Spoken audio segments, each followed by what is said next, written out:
Hypnosis has a long and controversial history, from its links to the occult and mind control, and its portrayal in fiction, often involving an evil hypnotist, through to its ability to be used to reduce pain, to give people greater control over their bodily functions, and increase the effectiveness of therapies to overcome emotional and psychological problems. In this series, we will cover the story of hypnosis, from its ancient past through to mesmerism in the 1700s, on to the creation of hypnotism in the mid-1800s, into the early research era, and on to hypnosis in the present day. We will end the series exploring the dark side of hypnosis and how hypnosis has been portrayed in fiction.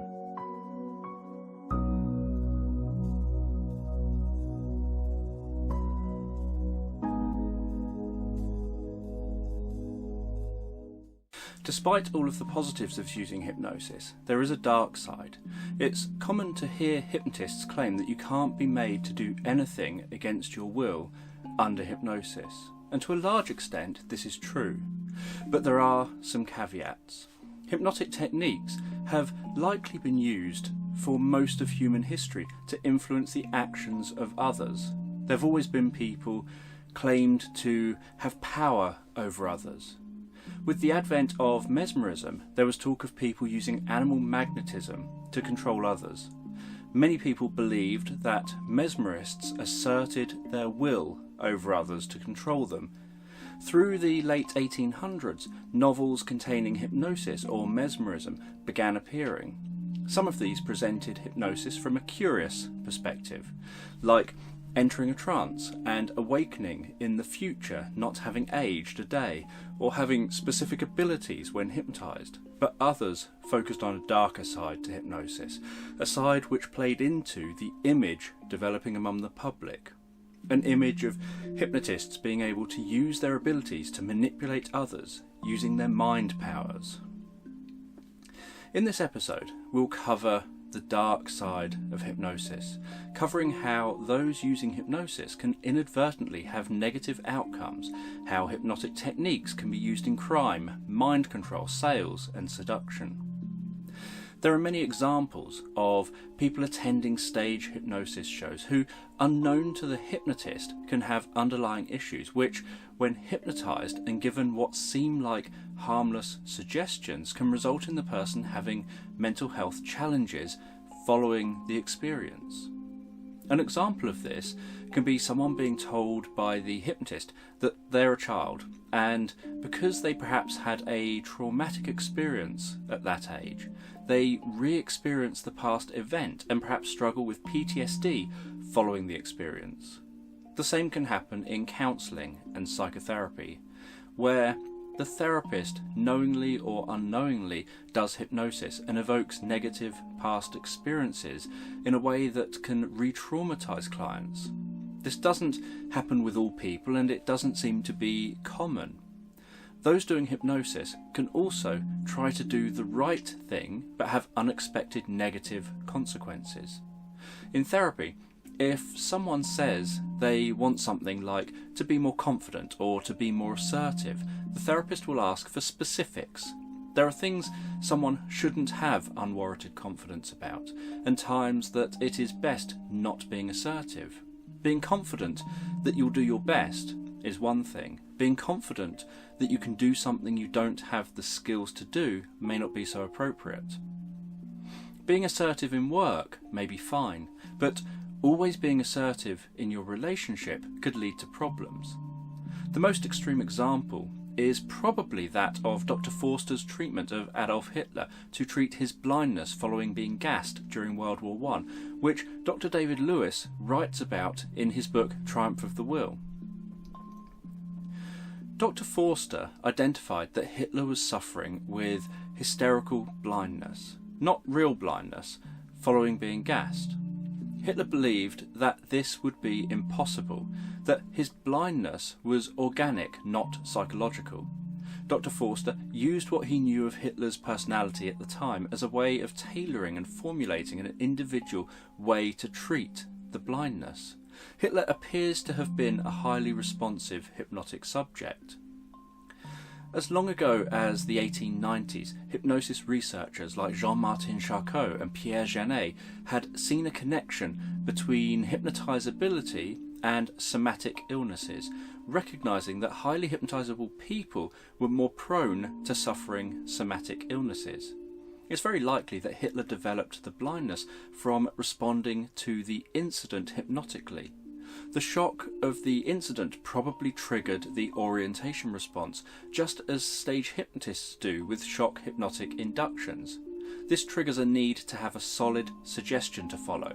So all it would take is someone saying about their eyes stinging and being unable to see, and Hitler was likely to take this on board, mixed with his experience of his eyes stinging, as well as then this suggestion or idea becoming his reality.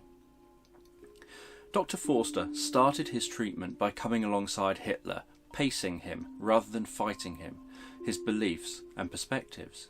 He gets Hitler's attention with the one thing he wants to hear. This isn't in his head. He isn't weak. He has genuinely been injured. Added to this, Forster builds what hypnotists call a yes set. This is where you say things that are true, that the person can't disagree with. He also depotentiates negativity by mentioning the negatives. If he didn't mention them, Hitler would think them, so better he gets that out of the way now. If you think someone is going to say no or I can't, it's better to say it for them to take the power out of the self-suggestion. I could attempt to find a way to free him of his symptoms through an ingenious coupling of his ailment with his drive for status, his drive to be like God, his excessive energy. I had to approach this man not with logical premises, but with a tremendous lie in order to conquer him. For he was really one gigantic lie, for whom there was no absolute truth, but only the truth of his imagination, his strivings, his urges, Dr. Forster wrote. On the evening of Monday, November 4th, 1918, he put this treatment into action. Dr. Forster told Hitler that, despite his earlier doubts, he now knew for certain that mustard gas had caused serious burns to his eyes. The thick white layer of dead tissue across both corneas meant that he would never see again. This was untrue, but told to Hitler for Hitler's benefit as part of treatment. Forster continued, I should never have assumed that a pure German, a good soldier with an Iron Cross, first class, would lie or deceive, Forster told Hitler apologetically. Everyone has to accept their lot. The individual is powerless where fate is concerned. Miracles do not happen anymore. Forster paused for a moment to let the hopelessness sink in before continuing. But that goes only for the average person. Miracles still frequently happen to chosen people. There have to be miracles and great people before whom nature bows. Don't you agree? If you say so, Doctor, Hitler responded. I'm no charlatan, no miracle worker, Forster said. I'm a simple doctor. But maybe you yourself have the rare power that only occurs once every 1,000 years to perform a miracle. Jesus did this. Mohammed, the saints. Forster was doing something very clever here. He was building expectancy in Hitler by creating hopelessness. Hitler would be focusing on, so what is the answer then? Silence deepens hypnosis. So by being silent for a few moments, Hitler would be becoming increasingly absorbed in hypnosis. This would all grab and focus Hitler's attention, which is the first stage of inducing hypnosis. The second stage is to deepen the hypnosis by narrowing the attention further. At this point, Hitler is primed to want to latch his attention on a way forward from the hopelessness. Dr. Forster begins to make statements designed to guide Hitler in a specific direction that offers the possibility of sight. He does a technique called seeding, where he plants an idea that there are exceptions.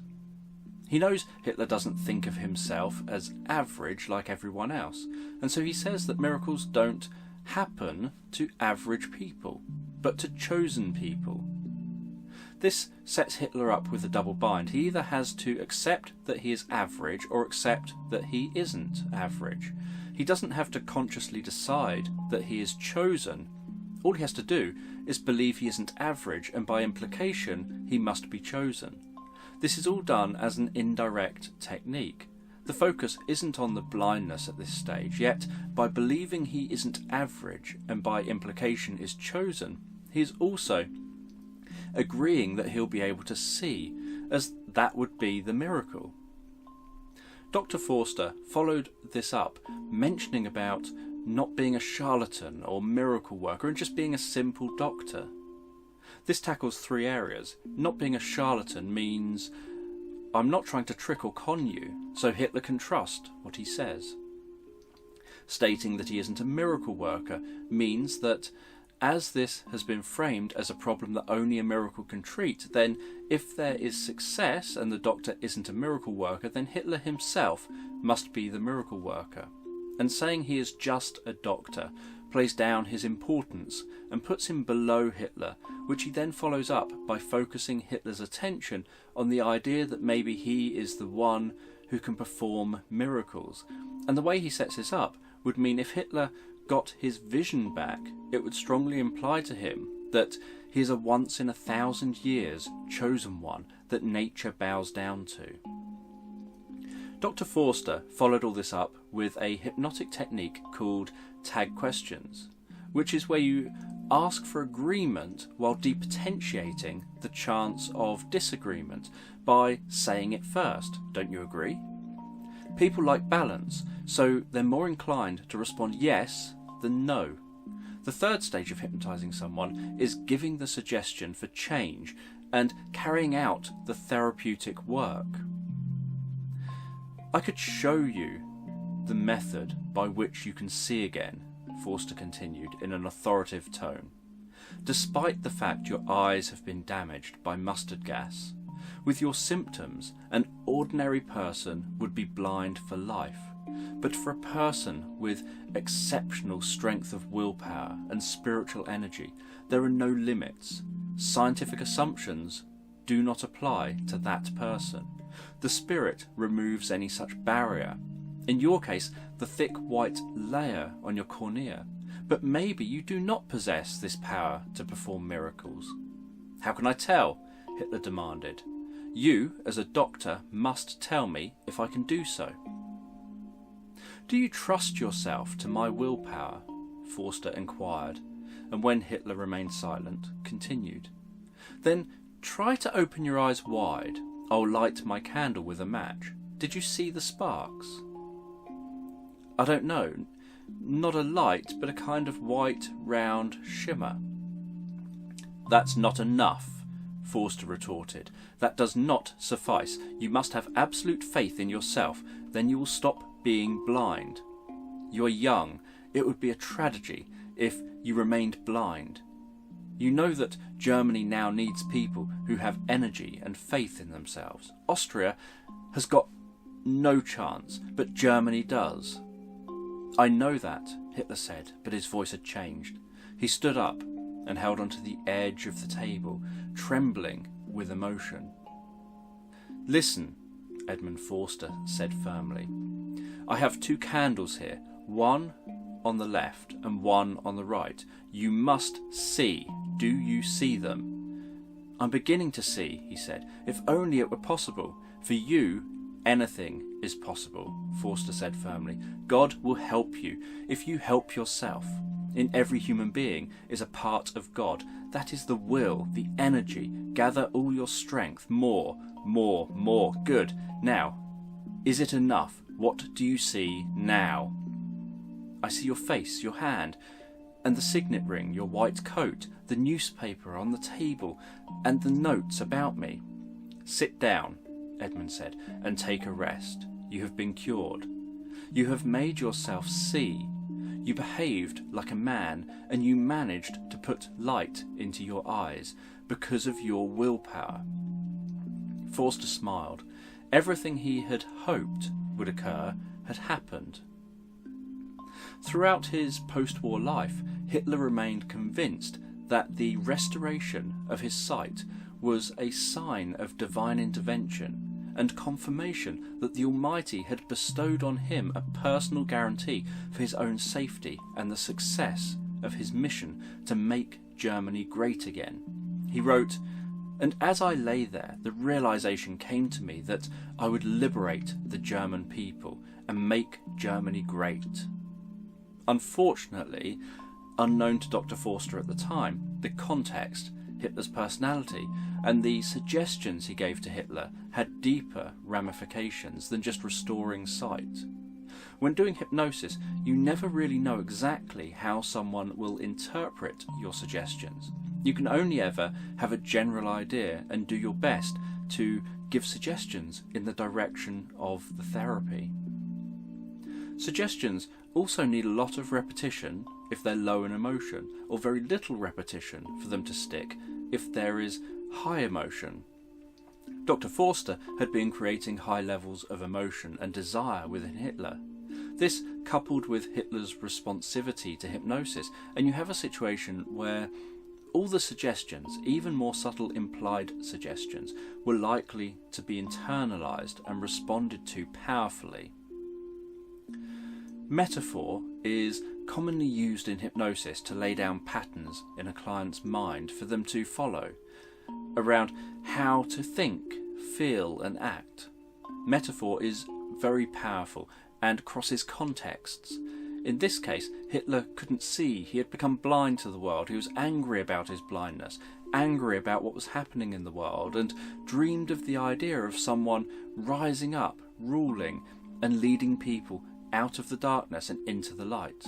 At this point, he's presented with an opportunity to see. He had a new vision of the world.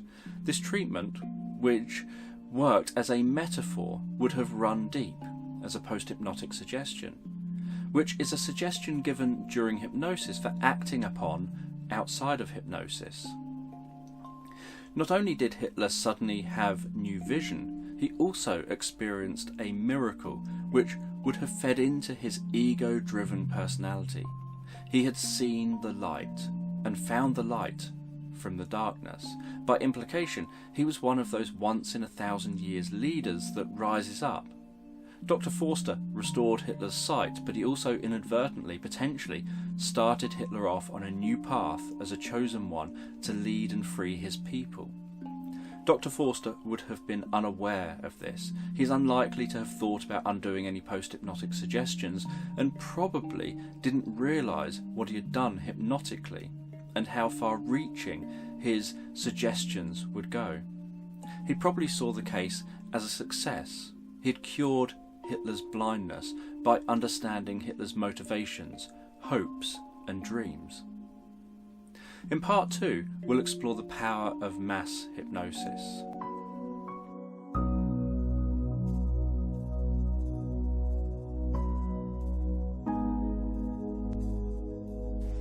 In 1943, renowned professor of psychology and one of the United States' leading hypnosis experts, George Estabrooks, from Colgate University, New York, published a book, Hypnotism, in which he described Hitler as the world's best hypnotist. Estabrooks worked on the US MKUltra project. In his book, he illuminated the secrets of Hitler's hypnotic approach to mass mind control. There were 5 components, each of which will be familiar to those knowledgeable about hypnosis. Emotional contagion, restriction of the field of consciousness, social sanction, feeling of omnipotence, removal of inhibitions. Emotional contagion is where an individual gets swept up in the emotions of a mob or a group.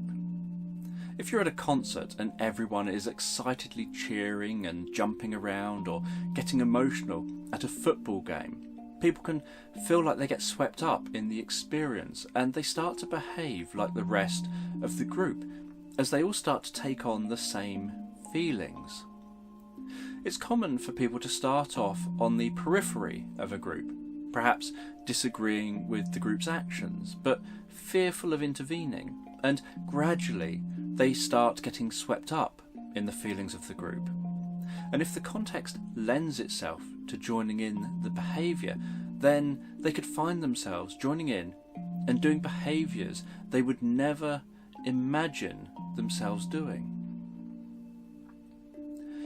There are many examples of people who have rioted, who in everyday life would never behave in that way, and would even have been vocal about how they wouldn't riot or commit criminal behaviour.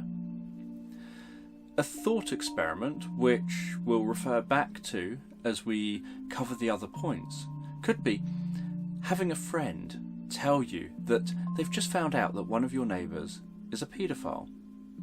You respond logically and sensibly that it's just gossip. No evidence has been presented. A few evenings later, your child comes home and tells you they think they were followed after school and they were scared.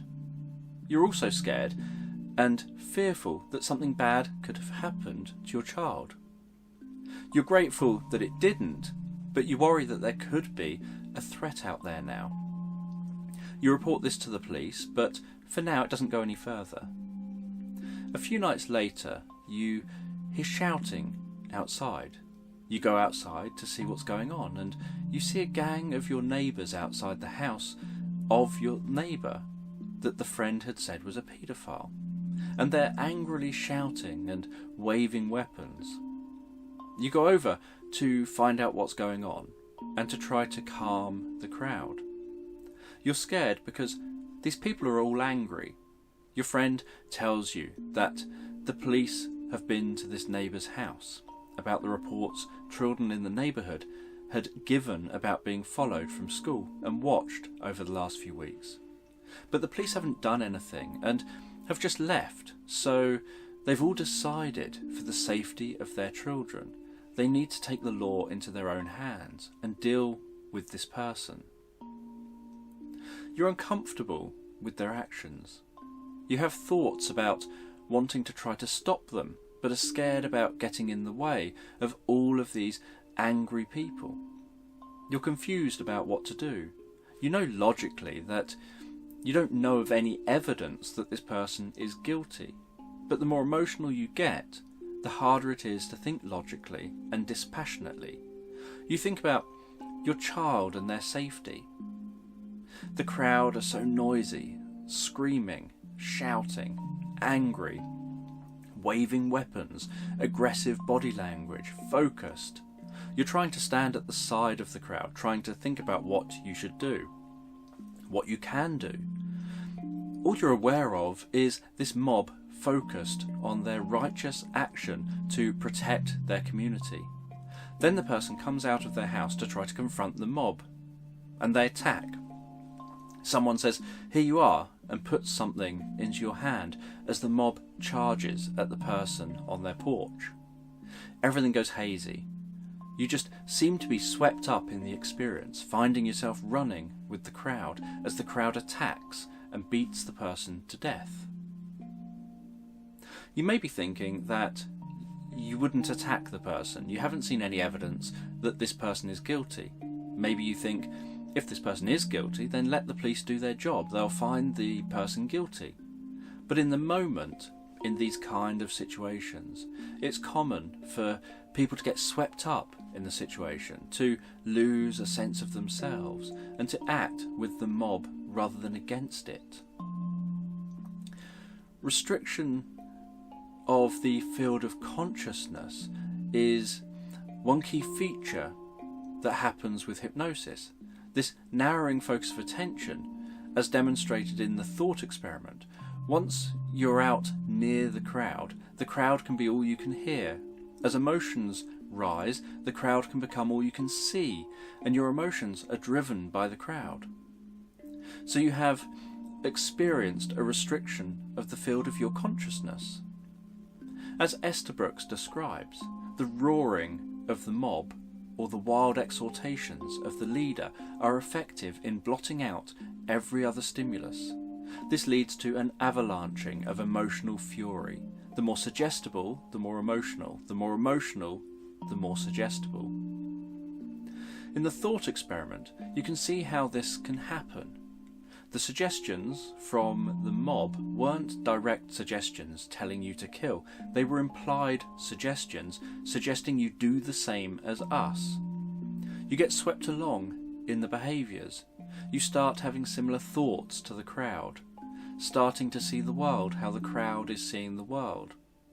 It would be dangerous for you to stand up against the crowd and be seen to be thinking differently, which adds to tension about what to do and how to act, which narrows that attention even further and makes you even more likely to follow the crowd and increases social sanction. People are social animals and depend upon the opinion of the group and will do things to conform to the group's ideals. In mobs, there is a group sanction where people can develop a feeling of omnipotence, which can lead to them feeling invincible and feeling like they can do anything, and so more likely to follow along with anything presented, with an attitude of expecting success. By being around the group, certain behaviours are treated as acceptable and expected. It's very difficult to fight our instinctive drive to conform and fit in with the group. And because it is an instinctive drive, we can find ourselves doing the behaviours of the group without conscious thought or reflection of what we're actually doing in that moment, especially when we're highly emotional and have our attention narrowed. Essentially, the group or mob becomes a collective hypnotist, where the mob as a whole hypnotises the individuals within that mob, leading to the group following the mob hypnosis, which becomes a self-fulfilling cycle. All the leader of the mob has to do is initiate that mob hypnosis and keep it on course. Once the leader does this, they don't have to focus on influencing individuals. The mob as a whole becomes the hypnotist for the mob individuals. This all leads to a removal of inhibitions, leading to people doing things which they would never dream of doing in a normal state of mind. Like the thought experiment of the person joining in with the violent actions of the mob, despite initially being against it and wanting to stop what they were doing. These factors of mob psychology match what many stage hypnotists do. In Hypnotism, Estabrooks tells a story to emphasise this point about what could be done using emotion and restricting the field of consciousness. The writer once had one of these professional stage hypnotists as his guest. Several students who were majors in psychology came around to make his acquaintance. They asked him to demonstrate, and he demonstrated 1 or 2 simple tests which located for him a couple of good subjects. Then the real demonstration began. These men knew that in theory he couldn't hypnotise them without their consent, and were inclined to be a little contemptuous of this illiterate stage hypnotist. Illiterate in that he was a showman and knew nothing whatsoever of academic psychology. This attitude nettled the visitor, and he decided a lesson was in order. Approaching one of those he had decided were good subjects, he made the blunt announcement, "I'm going to hypnotise you."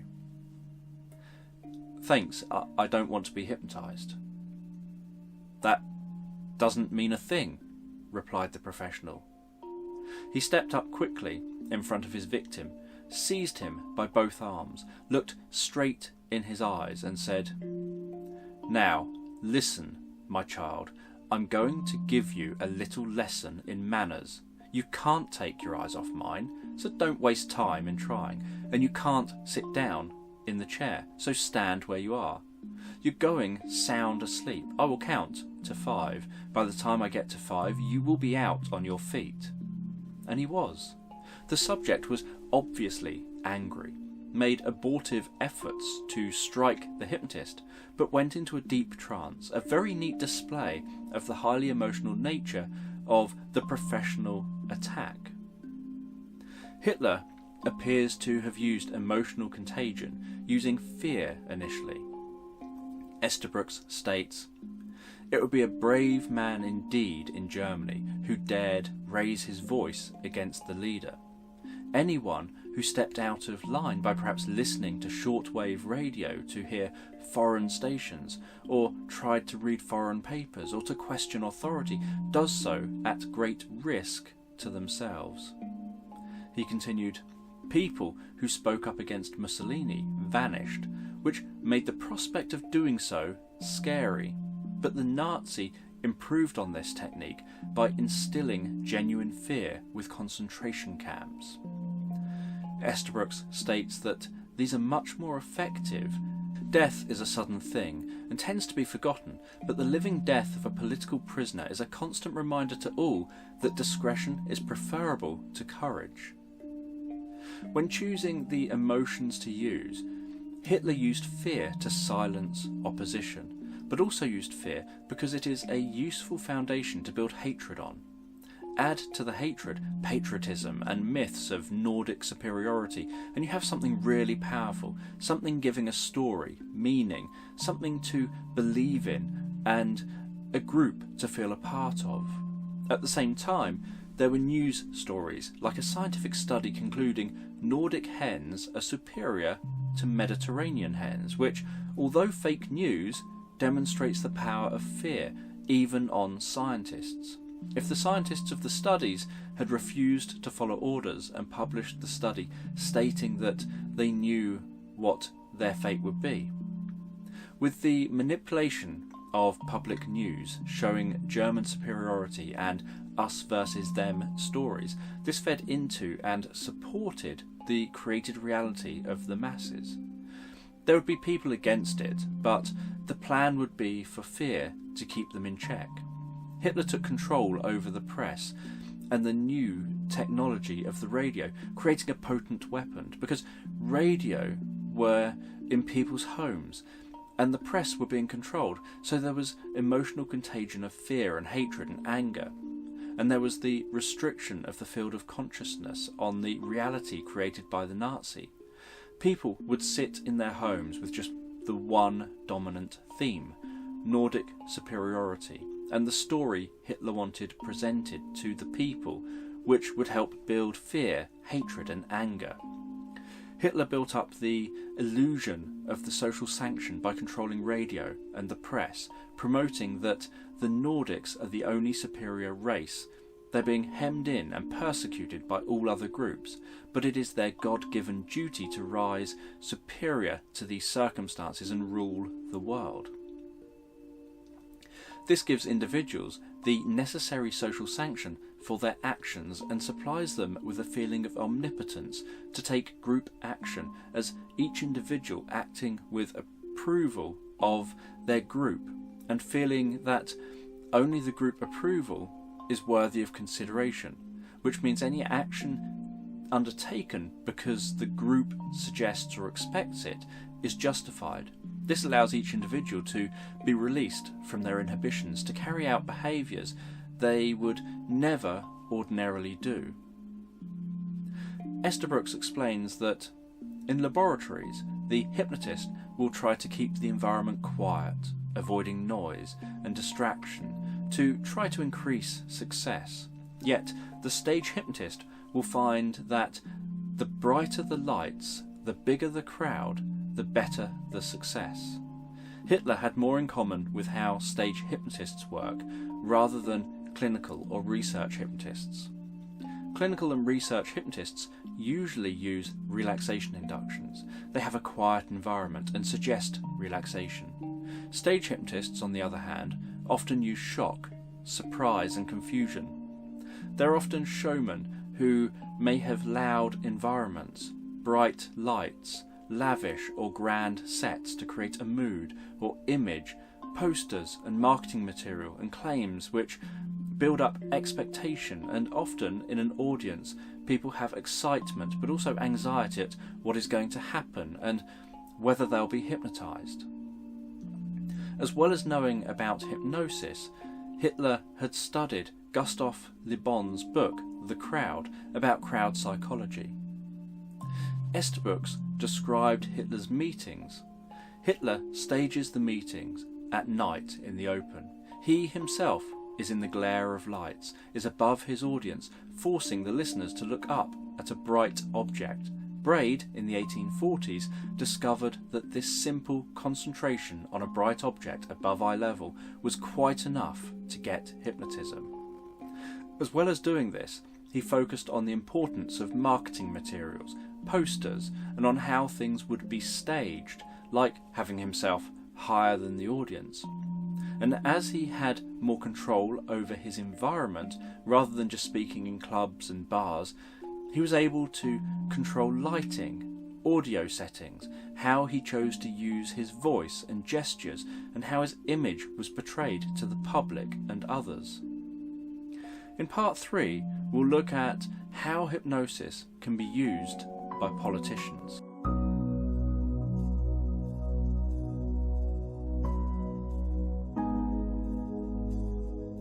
Hypnotic techniques have continued to be used within politics and by those who are trying to influence people without their knowledge. Often, these hypnotic techniques only work because people don't recognise them being used. So, many people mindlessly go along with what they're told to do without realising that they're being influenced. We all use various techniques to influence each other in everyday life, like having a partner stand up from the sofa, walk to the kitchen, and as they walk into the kitchen you say, "Could you put the kettle on?" And they arrive back from the kitchen with a cup of tea for you. You didn't directly ask them to make you a cup of tea. You may even have thought that you'd get up and make that cup of tea yourself, and may not have realised that you influenced your partner to make you that cup of tea. What you did was to attach a suggestion onto their ongoing behaviour. They were walking to the kitchen already. You just added on the behaviour of putting the kettle on. If they did this, you influenced them. If they went as far as making a drink, then they had followed the implication of the suggestion that you wanted a drink. If your partner was sat beside you on the sofa and you said, "Can you get up and go to the kitchen and put the kettle on?" they may be more likely to have responded that you can do it yourself, that you're being lazy. They aren't necessarily going to do it. Hypnotic techniques are used all the time in communication. When it seems harmless and when people don't notice, it's often followed unquestioningly. If, while your partner was walking to the kitchen, you tried to link their ongoing behaviour with a suggestion to kill the cat, they are very unlikely to follow that suggestion because they would easily recognise it as something they aren't comfortable doing and would refuse. The first suggestion would often sneak past any resistance and go almost unnoticed. The second suggestion would stand out when they hear it and would engage judgment and beliefs. Political mind control or political hypnosis is the use of hypnotic techniques by politicians. There are many techniques they use to influence people's behaviours. Hypnosis is the process of getting an idea across so someone will change their behaviour because of that idea. The image of stage hypnotists and hypnotists in many novels and films is of an all-powerful hypnotist that tells people what to do directly, and they do it. This style of hypnosis works to some extent on most people, but because you know what is being done, you can choose whether you'll follow the suggestion given by the hypnotist or not. And with all hypnosis, the more suggestions you follow, the easier you find it to follow future suggestions. A bit like playing Simon Says, where the more you follow what Simon says, the more likely you are to follow the next suggestion. So many people follow the suggestion, Simon didn't say. So you follow Simon says jump, Simon says touch your nose, Simon says smile, Simon says wink, Simon says close your eyes, raise your right arm. And many people raise their right arm even though Simon Says wasn't said before the suggestion. they fell into an agreement set, a pattern of responding, so it became more likely and natural that they would respond to the next suggestion. Salespeople often use this technique as well. You may arrive at a shop and the salesperson may greet you, then make a true statement about the weather, followed by engaging in conversation to get information from you, which they recite back as if clarifying, but you agree with everything they say, which increases the chances of you continuing to agree with them, right up to when they give the suggestion to buy an item. If a hypnotist tells you to close your eyes, you can follow this, or you can refuse because you're aware of what has just been asked of you. If you accept this and they now suggest comfort spreading through your body, again, you can accept this idea or reject it, and so it goes on with each suggestion the hypnotist gives. And as you accept each suggestion, you become more absorbed in this trance of accepting the ideas and following them. And so each future suggestion is easier to allow to happen. And as long as the hypnotist doesn't say anything that you wouldn't feel comfortable going along with, then most people reach a point where they just let go and just accept whatever the hypnotist says. Hypnotists will often say that you can't make people do anything against their will under hypnosis. People then conclude what they see at hypnosis stage shows must be fake. The hypnotized subjects must be playing along, because if you can't make people do things they don't want to do, then why would they want to behave in some of the ways they're being made to behave? The reason for their behaviour is that they don't necessarily morally have a problem with what is being asked of them, and because they are hypnotised, other things around them become less important, and people often lose self-consciousness. So they're willing to do things they may look back on and find embarrassing, but these aren't things that they morally had a problem with. So they did these things which they may well have equally comfortably been doing if they're in a room alone and unmonitored. As hypnosis is the process of getting an idea across to someone so that they change their behaviour because of that idea, there is another approach to hypnosis, which is the approach used by politicians. The aim of the approach is to get the idea across to someone without them being aware of the idea consciously, yet it still changes their behaviour. This approach to hypnosis requires a deeper understanding of people and how they make decisions and respond without conscious thought. This involves communicating with the non-conscious part of a person. The advantage of this type of hypnosis is that you can hypnotise people without them being aware of what you're doing, because they don't know what you're doing, they don't realise they're being influenced, and so don't challenge what you're doing. This way of working with people was popularised by the psychiatrist Milton Erickson. In hypnosis, if people are unaware of the suggestion being given, they attribute decisions they make to themselves as if those decisions were volitional, and if asked, they'll create a story or reason for their actions that they will believe, even though they've just created the story and their behaviour was because of a hypnotist. For example, if a hypnotist tells someone that when they hear the hypnotist cough, they'll go and open a window, and then encourages the person to have amnesia for this suggestion, or presents the suggestion in a way that the person didn't consciously pick up on. When the hypnotist coughs, the subject will stand up, they'll go to the window, and they'll open it. When they're asked why they opened the window, they'll give a reason, like they were hot and needed some fresh air in the room, even if it's actually cold in the room. In 2010, the Conservative leader at the time, David Cameron, was giving a party political broadcast. As he was talking, he was using hypnotic techniques. He was associating Labour, old and bad, while gesturing with one hand, and conservative, new and good, while gesturing with the other hand. He was doing this with gestures timed with what he was saying, and then ended by focusing on the viewer making the right decision, voting for the Conservative Party, while gesturing, getting rid of the hand associated with Labour and showing and focusing on the hand associated with Conservatives.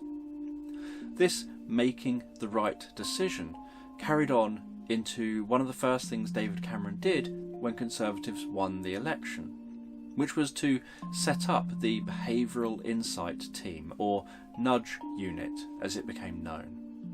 There is a Nudge Unit in the United States as well as the UK, and it's called the Nudge Unit due to many of the ideas that they were using coming from the book Nudge.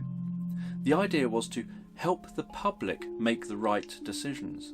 This is done using a variety of hypnotic techniques. For example, imagine you have to decide whether to be an organ donor or not, and you're reading the form and it says, tick here if you want to be an organ donor. Most people don't tick the box, not because they don't want to be an organ donor, but because it's a big decision to make. Imagine the form saying, tick here to opt out of being an organ donor. Again, most people don't tick the box because it's a big decision. When you know this, you can manipulate people. If you want more organ donors, give them the form asking them to opt out, and most people won't. In fact, many forms we don't want to give much thought to, so we don't tick the boxes, unless the only way you can get what you want is to tick the box. In which case, most people don't read what they've just agreed to.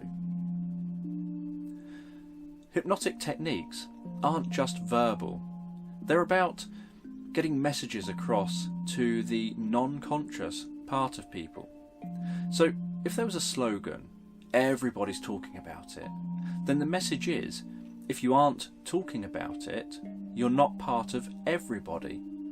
And we all have a desire to fit in. Like giving the message that everyone is using the Boris bikes, which are bikes you can get and use to cycle around London, so that it quickly becomes acceptable for anyone to be seen riding one. There are a number of hypnotic techniques used by those influencing others. People can mark out messages. This can be done by giving a verbal shift in some way when saying key words and phrases. It can be done with gestures that repeat with those key words or phrases. If it is being done on a recorded program like a party political broadcast, it could be that all key words and phrases are given when there is just a head and shoulders shot, whereas the rest of the message is given with a full body view and other shots. There are many creative ways that someone can mark out messages, depending on the context that they're communicating in. For the suggestions to be accepted by viewers, usually there'll be things to distract or mildly confuse the viewer before giving a clear message.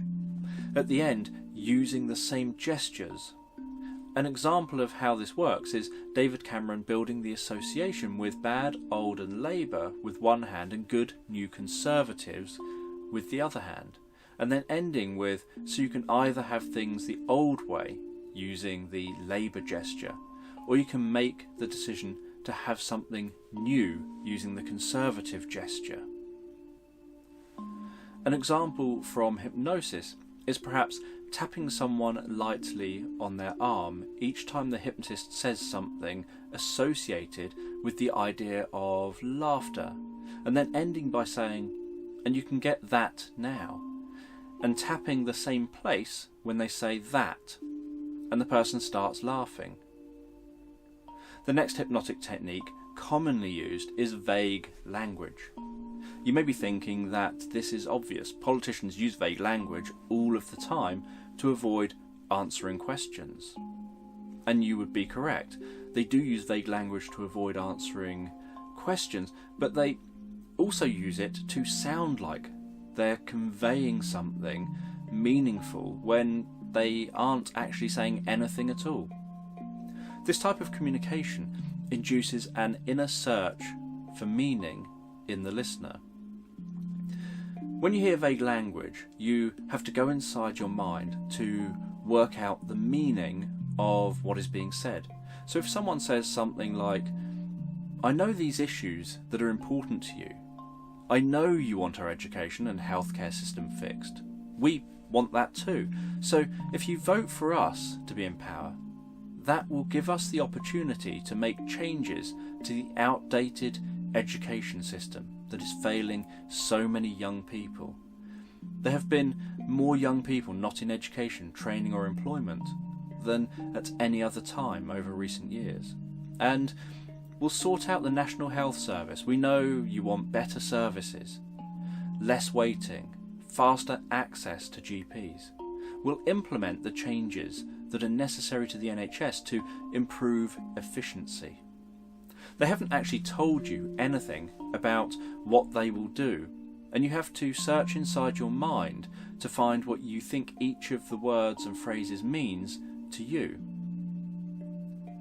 All you've learned is they claim to know what issues are important to you, and the description at the end may sound specific, but what does better service look like? What does less waiting mean?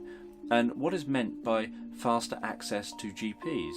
And implementing the necessary changes to improve efficiency could mean they'll be finding all areas where things are duplicated, or where departments offer similar services, or where there are multiple layers of management, and they could remove all of these to make everything more efficient so that it runs the same but on fewer staff. Or they could mean something very different. And even though they've said what you, the listener, wants, they didn't say that this is what they will change. Vague language also keeps people waiting for the answer. And while they wait, the politician can sneak in other ideas they want to add. This is a tactic that Tony Blair used to use. He would be asked a question and would start answering it using vague language that sounded like he was sort of answering the question. But it didn't sound like he had yet got to the point of the answer. So you would listen, waiting for the answer, but while you're focusing on waiting for the answer, he would get lots of other information across, and would then end with a statement that was similar to what the answer would be, but that was a statement he wanted you to be given. And because it was given as a clear, direct statement, you would feel that it must be the answer, because you're waiting for a clear answer. One hypnotic principle is that effective hypnosis often uses confusion followed by the clear message. People don't like confusion. Once people start getting confused, they'll reach a point where any clear message will give them a way out of the confusion, so they often take it. Like a stage hypnotist tipping someone backwards. And just as confusion sets in, where the person is thinking about how they're falling and whether they'll be caught or not and what is going on, the hypnotist shouts "sleep," and the subject understands this idea and so drops into hypnosis as they are lowered the rest of the way to the ground. Confusion doesn't have to be dramatic. It can be small, frequent amounts of confusion and clear messages, like not understanding someone's accent and then picking out some clear words, or being given some statistics that are confusing and then a clear message. The third hypnotic technique is presuppositions. Presuppositions are assumptions in what is said that direct attention along a specific path. The shift in how something is said can be subtle. For example, a hypnotist could say, "Have you ever been in a trance?" Or, "Have you ever been in a trance before?" The second sentence implies that there will be or has been a trance. The first sentence can be answered yes, meaning they've been in a trance, or no, meaning they haven't.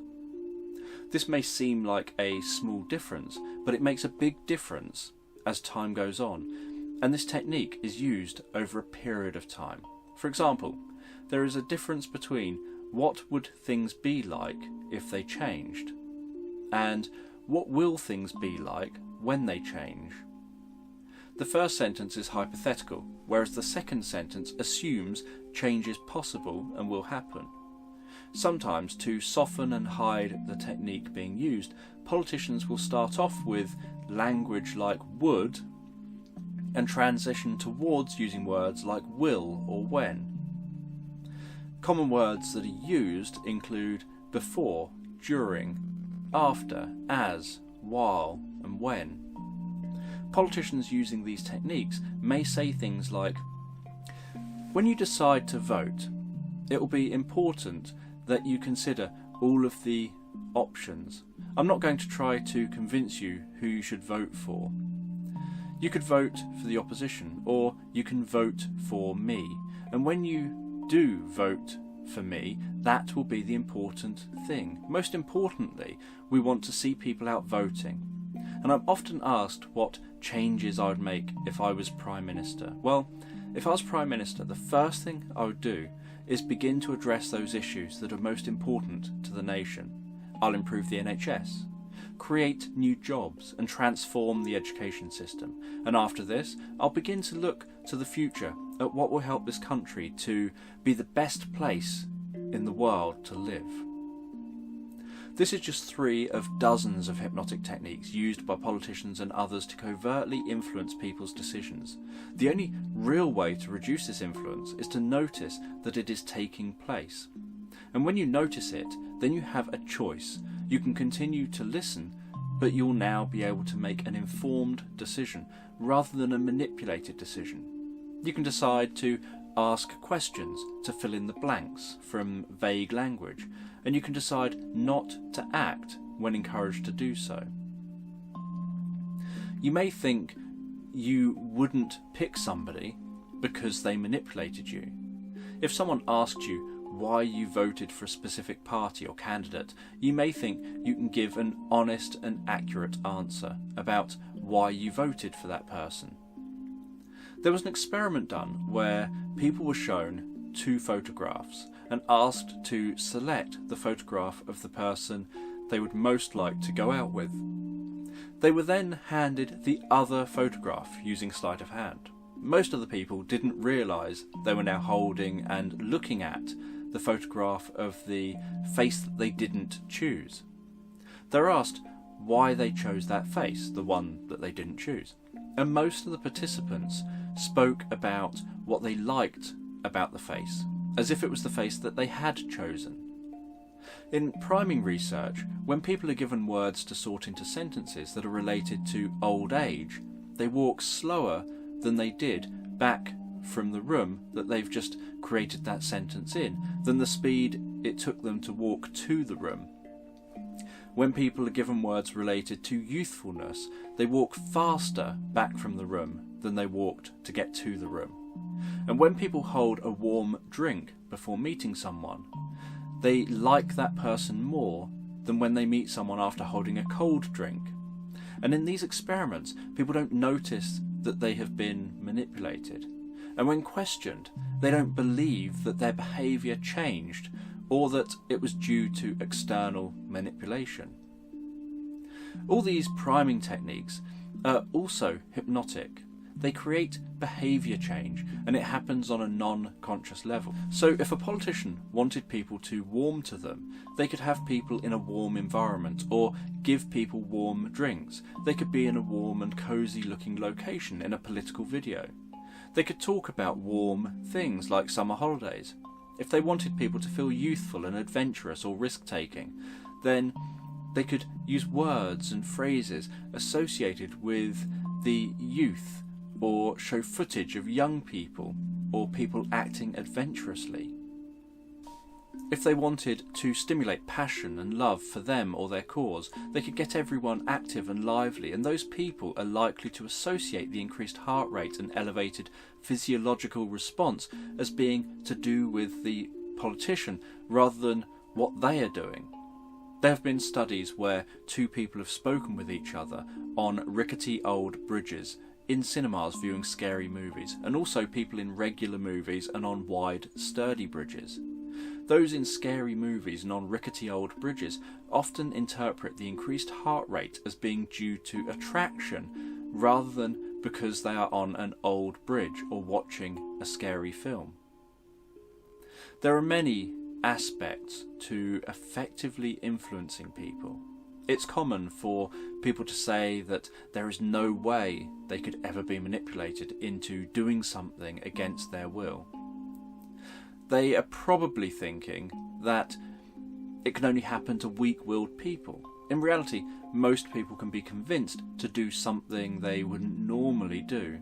In many cases, it doesn't really take much. Sometimes it can be through compliance, other times through gradually increasing the range of what someone is willing to do. So maybe they're encouraged to take a chocolate bar, but this becomes the first step on the road to committing a serious crime like an armed robbery in the future. It can be through reframing a situation, or shaping a person's perspective of reality, or perhaps by mass hypnosis and encouraging someone to do the same as what the crowd does, or as anyone else would do. People have willingness to do what they're told by authority figures, as demonstrated in the compliance experiments of Stanley Milgram. Stanley Milgram carried out experiments including compliance experiment where he had participants asking questions of someone in another room. Communicating through a microphone, if the person got the question wrong, then the participant had to give them an electric shock, the voltage of which increased with each wrong answer, and a voice could be heard coming from the other room, responding with a scream, for example, to the shock given, with the voice stopping once the shocks would be at a lethal level. There was a label on the electric shock machine which stated the intensity, both the voltage and at what point the shock would be lethal. If the participants refused to issue the shock, the scientists said, "Continue," and would just give this response. Most participants complained and wanted to stop, but continued long beyond the point the shock would have killed the other person, because a scientist had told them to. This is something that is learned throughout life. You do what your parents tell you.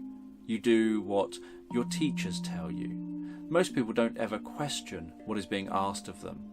They just accept it, and those who do question authority often still continue to do as they're told. Most children feel a certain level of anxiety when they're in a situation with an authority figure like a doctor or a dentist. This programming that takes place throughout childhood often affects people in adulthood. People find it difficult to stand up to their boss. They still feel a little nervous with doctors or dentists, and many adults also feel intimidated when they're in the presence of police officers. All of this anxiety makes people more compliant, as any strong emotion does. In part 4, we will explore the use of hypnosis by con artists and cults.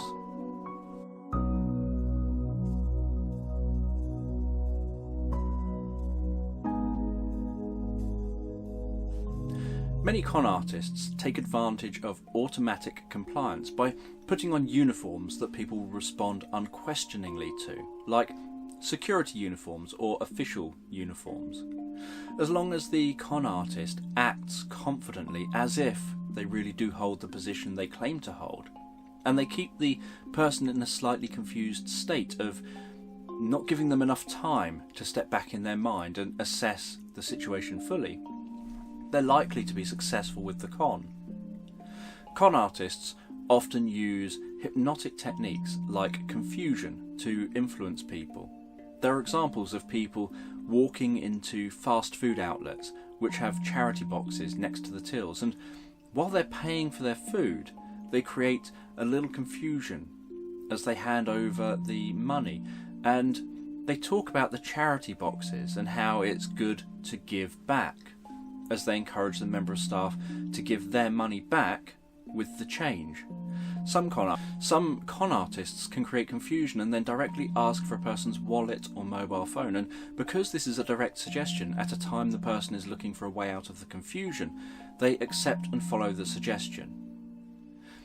entering confusion about the situation after handing over their belongings and only realising what has happened as they naturally come out of that confusion a few moments or perhaps a couple of minutes later. Many cults and groups have ways of influencing people to join and become devout followers. This has happened with many religious groups, New Age groups, and self-improvement groups. Not only do they often work at becoming the sole source of meeting a person's innate emotional needs, but they also use many hypnotic techniques. People don't usually suddenly go against previously strongly held beliefs. They require a level of having their perspective of reality shifted. This often requires more than just usual hypnotic techniques. This is one reason why when a hypnotist says that you can't be made to do something you don't want to do, it's because there is a big difference between sitting in a therapy room with a therapist for an hour or a handful of sessions, or even attending a single-stage hypnosis show, and being in an environment for an extended period of time specifically set up to manipulate your perspective of reality. If someone was on a 14-day well-being retreat, for example, that could be enough to create an environment to shift the person's perspective of reality. There would be, of course, the risk that once the person is back in their own reality, they may encounter things which revert their perspective back to the way they were before. But for some people, especially those who don't have much in their everyday life to undo the work done on the course, these changes can stick. And those people may advocate for the group and continue to shape their perspective of reality from within the reality set on the course. People who are most vulnerable to this are those who are perhaps experiencing mental health issues or are searching for something in their life, like meaning, and where the cult or group can meet innate emotional needs so that they're the provider of those needs, meaning that if you leave the group or cult, you have a hole in your life where those needs aren't being met anymore. It's important to point out at this time that skills used by cults and those negatively manipulating others are used by hypnotists and effective therapists in a positive way to create change in people.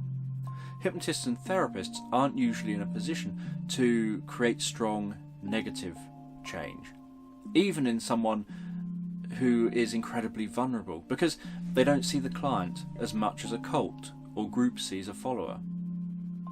This also means that if the hypnotist or therapist tried to negatively manipulate the client, because the client wasn't first made reliant on the therapist to meet their innate emotional needs, they would notice, either consciously or non-consciously, that they were being manipulated in a direction other than to resolve their issues, and would usually leave therapy and probably feel so uncomfortable with the therapist they wouldn't return. It's also important to point out that approximately 20% of people, irrelevant of intelligence or other factors, are naturally quite highly responsive to buying into presented ideas when they're engaging with the person suggesting those ideas.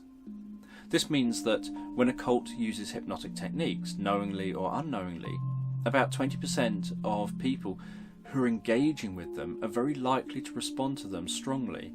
So in a room of 300 people, about 60 of them are likely to respond strongly to any suggestions or manipulation.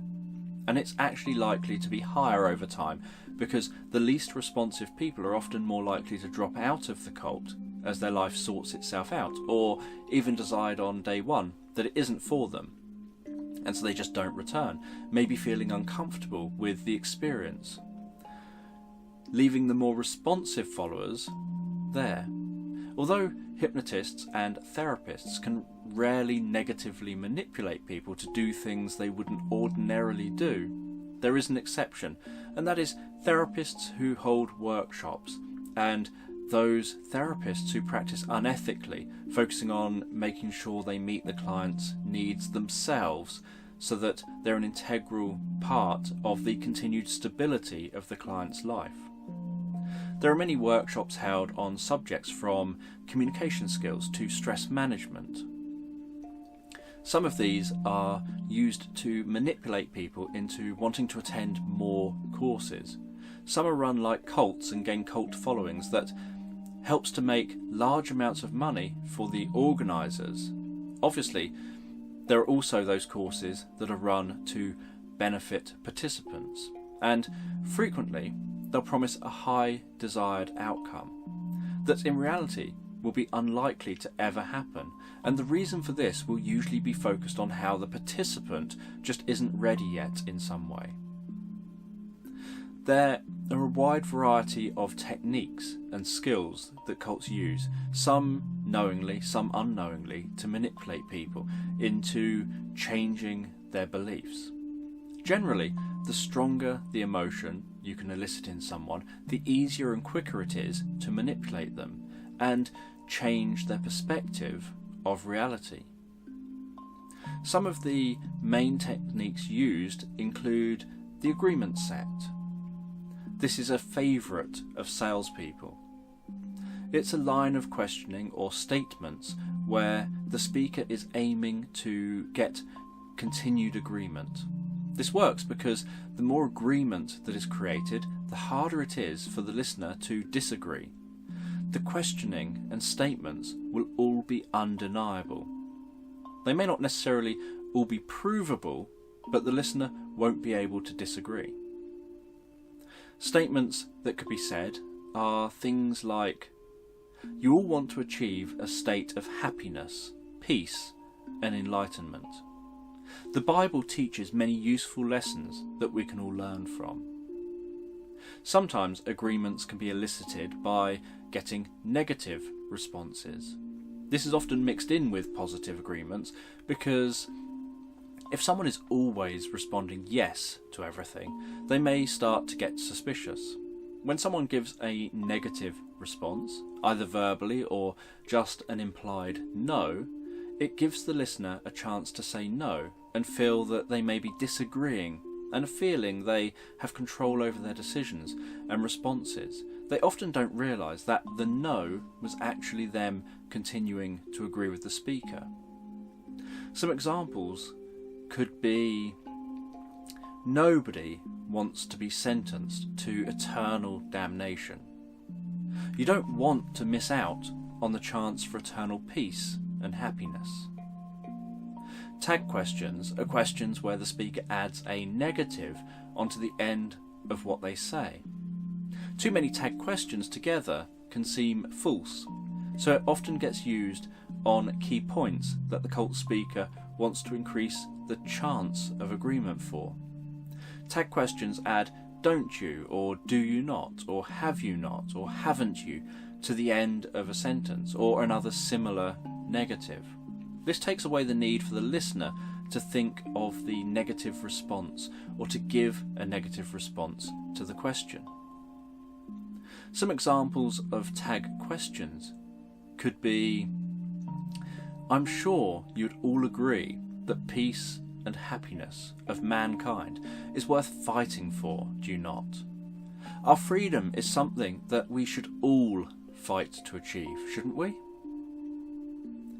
Compound suggestions are carried out often over a longer period of time. They can take place throughout the whole meeting with the speaker, adding suggestions on top of suggestions to increase the effectiveness of them. A compound suggestion is a suggestion where one part adds onto the next part, which adds onto the part after that, eventually leading the listener towards outcomes that the cult speaker wants to achieve. This is usually done by starting with sentences or statements that are undeniable. Some of the most effective cult leaders will start with statements that are vague to apply to more people. Some examples of compound suggestions could be, "Many of you have come here today to find out more about what this is all about. Others of you may have some questions that you want answered, or may have a level of curiosity, and I see some familiar faces. So the person is pacing the current situation and covering all the options. And you can listen to me and learn what you will about having belief in something greater than yourself, compounding on the last part, making the two parts seem linked. If the listener follows the last part, they're now likely to follow this part. If they follow this part, they're likely to follow what comes next. Each part is connected with "and" or a pause to make them seem like they should be connected. And you can wonder what it is that you can believe in that is greater than yourself. You can wonder how a belief in the Lord God can lead you to a place of enlightenment, peace, and harmony. This kind of talking may go on for many hours in some cases, either in a monotonous tone or during a situation that's designed to evoke strong emotional feelings. Contingent suggestions are similar in structure to compound suggestions, but how they work is that they make one part of the communication contingent on another part, often the preceding part. So it's got a structure of, because of this, then this can or will also happen. A natural contingent suggestion could be, it's a sunny day, let's go swimming. It makes it seem like the first part means the second part should happen. In reality, being a sunny day doesn't mean you would have to go swimming. But when said together, people often don't question it. They just see that it's sunny, and so they agree to the suggestion to go swimming. An example of contingent suggestions in use could be, you've all seen what's happening around the world today. How much violence and suffering is going on. And the next part is made contingent on that first part. You can clearly see how the end of the world is approaching, and that people working unwittingly for the devil are going to be the cause of this great war between good and evil. As true believers, only we will be granted a place in heaven, contingent on accepting the last part about good and evil. The only way to accept this part is to also accept the implication that you're on the side of good, which means you must be a true believer. Who would want to accept that they may be evil? Many cult leaders probably don't realise that they use embedded commands. If they did, they'd be in a position to use them even more efficiently, and so become even more influential. Embedded commands work by embedding or emphasising commands or suggestions within ordinary sentences. This emphasis could be done with a change in tonality or with a specific gesture. The important point is that it is marked out from the rest of the sentence in some way that is repeated over time, so that the unconscious minds of the listeners begin to pick up on the pattern and respond to the hidden message. An example of embedded commands that could be used. Many people believe in God and experience great change within themselves as they learn more about the Bible. Double binds are used by cults to create the illusion of choice in the listener. It continually appears that choice is offered when in reality it isn't. The options the listener is offered all have the same outcome. One of the reasons that all these techniques work so well in a cult setting is that the listener is kept off balance and not given a chance to backtrack over previous statements. There is often a lot going on to keep people's attention jumping around. The use of confusion transitions from one thing to another. Whether it's standing, sitting, singing, praying, saying a word or phrase repeatedly at key points, telling stories and perhaps telling stories within stories. Selective backtracking, linking back to something someone allegedly said or did earlier and how it links to what is being talked about now. Sometimes attributing an idea with one of the group when it isn't actually what that person said, but to everyone it looks like people in the group think a certain way.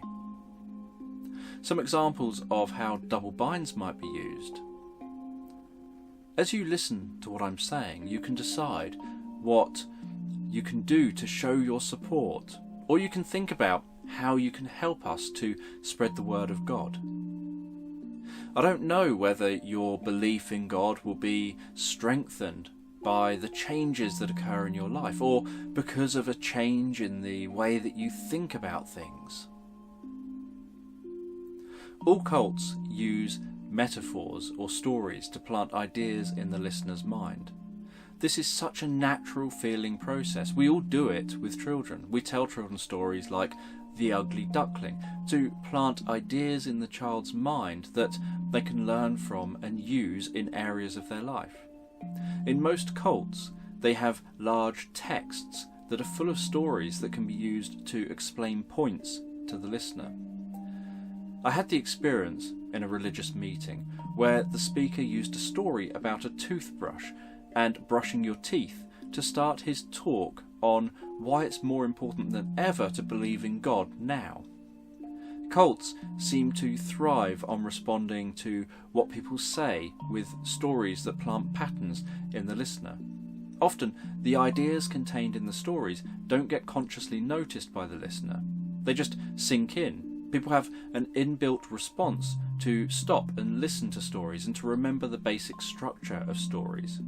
For many thousands of years, this was the only way to pass on information and ideas in a memorable way. Presuppositions are where the cult speaker presupposes specific outcomes or points without directly stating those points. In the most basic form, they're created by using words like as, while, before, after, and during. The idea is to imply a specific point without stating it. An example of presuppositions could be, as you listen to this next story, you can notice how we came to realise that God is the only real truth. Implication that you'll realise God is the only real truth. You'll be a full believer and follower because of listening to this story. Nominalizations are words with no fixed meaning. They're words that have different meanings for different listeners. These words have an enormous effect on listeners because to each listener the words will carry different meanings that will make them seem specifically tailored to the listener. Some nominalizations are relaxation, salvation, enlightenment, happiness, excitement, freedom, discovery, wonder. An example of nominalizations being used could be, we've all come here today to discover the wonder of God, to explore how God influences the lives of each and every one of us in a way that is positively beneficial. And we can all understand our reasons for serving the Lord God. We all know the joy and enlightenment we will experience when we go to heaven and the sacrifices that we will need to make. Another skill often used within cults is the skill of reframing. Reframing is where a new meaning is given to a situation. This is clearly shown when people ask religious believers whether a recent disaster and all of the deaths has shaken their beliefs. They often claim that it has actually done the opposite. It has actually made their belief stronger. They'll usually reframe the situation to themselves so that it supports their belief. This becomes part of many believers' way of justifying current beliefs, and non-believers will often think about those same events as evidence that there can't be a God, at least not in the form that they would potentially follow if they believed. It's also used by leaders to twist arguments that non-believers and those doubting or questioning their faith or beliefs present. Some examples of reframing could be, we're not killing innocent people, we're freeing the innocent. They aren't trying to bring peace, they're trying to destroy our freedoms. Anchoring is another widely used skill by cults. Anchoring is where a stimulus and a response are linked together, even if they're unrelated. The cult leader may always say a specific phrase each time they elicit a specific level of emotion, hallelujah or amen, and specific gestures are often used at key points so that when that word is used later on in the service by the leader or listener, the listeners will automatically go back into the same emotional state of mind that they were in when they had regularly been previously stated. Anchoring is conditioned learning. Just like Pavlov's dogs saw a chunk of meat and heard a bell ring several times, then when a bell was rung in isolation with no meat, the dogs still salivated as if the meat was present. This is the same process. It doesn't matter how intelligent you are or how much you think it wouldn't work on you. Everyone is susceptible to anchoring. When a cult leader uses anchoring, they can begin to control what you feel and when you feel it. All they have to do is to evoke the state of mind in you that they want to anchor a number of times, which could be with stories or music or praying. Then whatever anchor they used when evoking the state can be used again to re-evoke it at a time when it's needed. Anchoring can often be used to connect emotional trance states to the trigger, which are then deepened over time. The trigger can start with the church or whatever the location happens to be, pattern matching to a powerful emotion that underlies the thoughts those being manipulated have. The emotion could be a positive feel-good state like love or a negative motivating state like anger. Different emotional states or trance states have different thought processes, different levels of association and disassociation, different levels of conscious to unconscious involvement, different perspectives, beliefs, and ideas about the world, all of which can be manipulated to influence someone to perceive reality in a specific way. Most cults seem to follow a similar pattern when they hold their meetings. Often they start with welcomes and introductions, maybe some initial agreement set statements about the weather or thanking people and stating, "I'm sure we all extend our gratitude," which most people would be in agreement with, encouraging some early behavioural agreement, having people follow instructions to get to their seats, to stand, to sit, to perhaps give certain verbal responses before transitioning into someone telling stories. These stories will be laying down patterns for what is to come. This gives your mind a template or a preview of what will be expected and patterns to start to follow. The speaker will get the listeners to be continually agreeing with what is being said. This is often done with truisms, undeniable facts being stated. This agreement is not necessarily always a verbal yes response. The yes could be implied. At the same time, the speaker will throw in a number of questions where the listener will say or think no, but each of these no answers will still be in agreement with what is being said. The no may only be an implied response, not necessarily a verbal no response. Reframing meaning and using out-of-context examples to back up arguments or points being made, using contingent suggestions and other hypnotic language to link concepts and ideas together in a seemingly meaningful way, often in a way that makes everything seem to just flow and make sense. This will be done to justify actions that may be asked of the listener. Someone may ask a question like whether going out preaching is forcing their beliefs onto others. And the response may be, we don't force our beliefs onto others, we just spread the word. Rhythms are trance-inducing. They alter the listener's state of mind, making them more receptive to suggestions given by the speaker.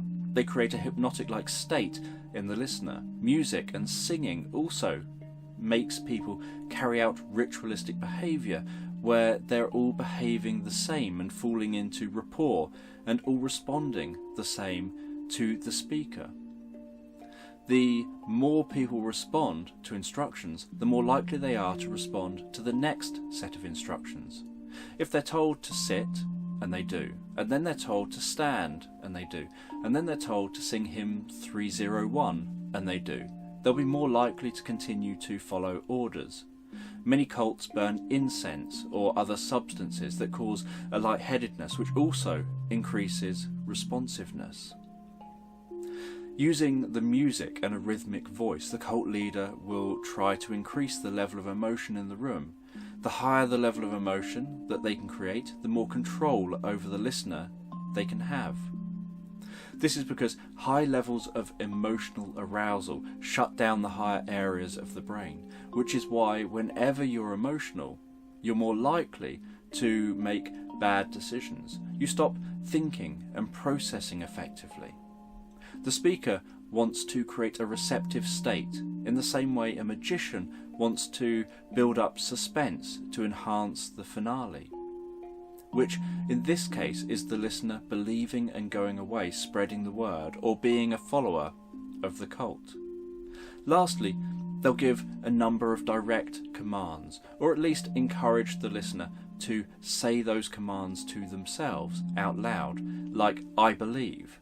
These commands are often highly effective due to the responsive nature of the listener that has been created. Some cults may also add scare tactics into their service. They may try to convince you how the devil will get you if you stop believing, or any number of other scenarios. These, at this point, often work because a part of you is thinking, what if this is all true? This, mixed with being isolated from alternative perspectives of reality, traps the listener in the cult.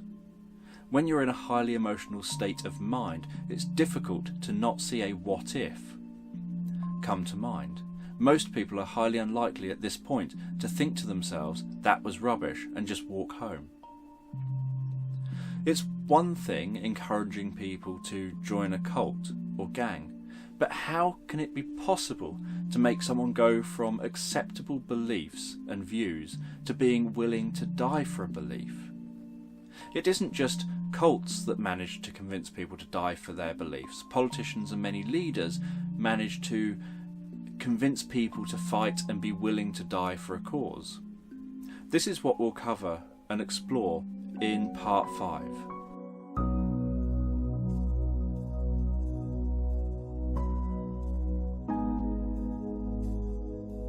One of the key ways of encouraging people to be willing to resort to such extreme behaviour as dying for a belief is to be telling them things out of context. Religious leaders often quote facts from religious texts that are out of context from the story that they were contained within, to answer a question or to make a point about why the listener should follow a given path or carry out a specific act. Leaders often only mention those things that back what they're saying. Many countries do this to encourage people to go to war and fight for their country. Many cults and other leaders will also glorify those that have died for the cause. Cults will often claim that these people have made the supreme sacrifice for their belief, and so will get a special place with God in heaven, or some other equally as attractive claim. Reframing is regularly done to change the meaning of any arguments given by the listener against dying for a belief. The most common way to make people fight and die for a belief or carry out an act that many would see as wrong is by making the person blind to what they're doing and seeing others do. When a stimulus is constant, it becomes invisible. This happens on all of our senses and happens to us all of the time. If someone wears glasses, they will get used to the feeling of the glasses and so no longer be aware of them unless someone draws their attention to them, or unless they perhaps move and make the glasses move. This happens with our clothes, it happens with pain, it happens if there is a constant noise. We stop being aware of it. If there was a constant spot in front of your eyes, you'd stop being aware of that spot. This also happens as we watch television. We desensitise to what we watch and what we hear in the media because it is always there. The same happens in our workplaces. We may be annoyed about a proposed change that is going to happen. We may complain about it, but ultimately, if change happens and becomes the new normal, we get used to it and accept it, or we leave. This can lead to workplace cultures of abuse and discrimination forming, where those who don't leave become blind to what is going on. It's just a part of the job. It often requires someone external coming in and noticing it and drawing attention to the problems for others to speak up and acknowledge that this is the way things are here. There are some parts of police forces and armed forces all over the world where this process is happening. The officers and soldiers that are in these services are unknowingly being manipulated to think in a specific way. Marching and rhythms are used to induce a trance state. At the same time, the people are following instructions. Accepting them means that they're accepting an acceptance set suggestion and becoming more compliant. This puts them in a trance that is initiated by the commanding officers. They have post-hypnotic suggestions set up through anchoring that when they hear a specific tone of voice or specific phrases, they respond in a specific way. The process for becoming blind to stimuli is used. Those that cause problems or go against the grain are either removed from the system or they succumb and become a part of the system. People are made to be in close proximity of each other. This raises people's emotions and increases a united mentality. The same process occurs at football matches when hooligans start causing trouble and ordinary bystanders end up joining in and behaving the same as the hooligans. Yet afterwards, when they're calm and looking at what they did, they can't believe that they behaved in that way. Vague terms are used to describe the common cause, so that everyone thinks that they're fighting for the same purpose, yet they all have a slightly different opinion of what that purpose is. All of this together can lead to high levels of compliance and people unquestioningly carrying out behaviours they wouldn't normally feel are acceptable, and may later look back on and regret or be emotionally impacted by the actions that they did. Faith healer hypnosis is something else that is very common. There are many faith healers using hypnotic techniques. They'll usually have a large crowd of people. They'll increase emotions and expectancy of those in the crowd. They'll use techniques like stage hypnotists, for example, engaging those who appear like they'll be most responsive first, which increases the responsiveness of others. They'll use vague language and various other hypnotic techniques to give people different perceptions of what was happening. They may ask someone about their eyesight, for example, having asked for someone who struggles to see. Then they'll refer to this person as being blind and unable to see or read something clearly. Then perform their healing and tell the person to read something again, and this time they read it fine. The person never said that they couldn't read at all, or that they were totally blind. Tricks can often be employed, like checking the person's glasses before healing them to have an idea of what they may be able to see, and then perhaps holding what the person is reading too close so that they can't read it, and after healing them, holding what they're reading just over arm's length away as they now manage to read it fine.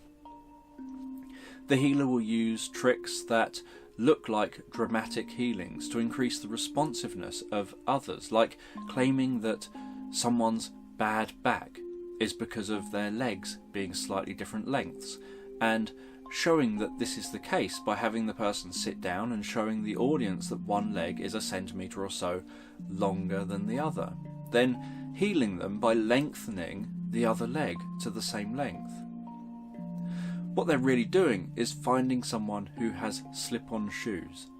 Then, with the person sat down, they lift the person's legs up, and as they do so, they slightly slide off one shoe so that the heel is about 1 centimetre further out than the other shoe.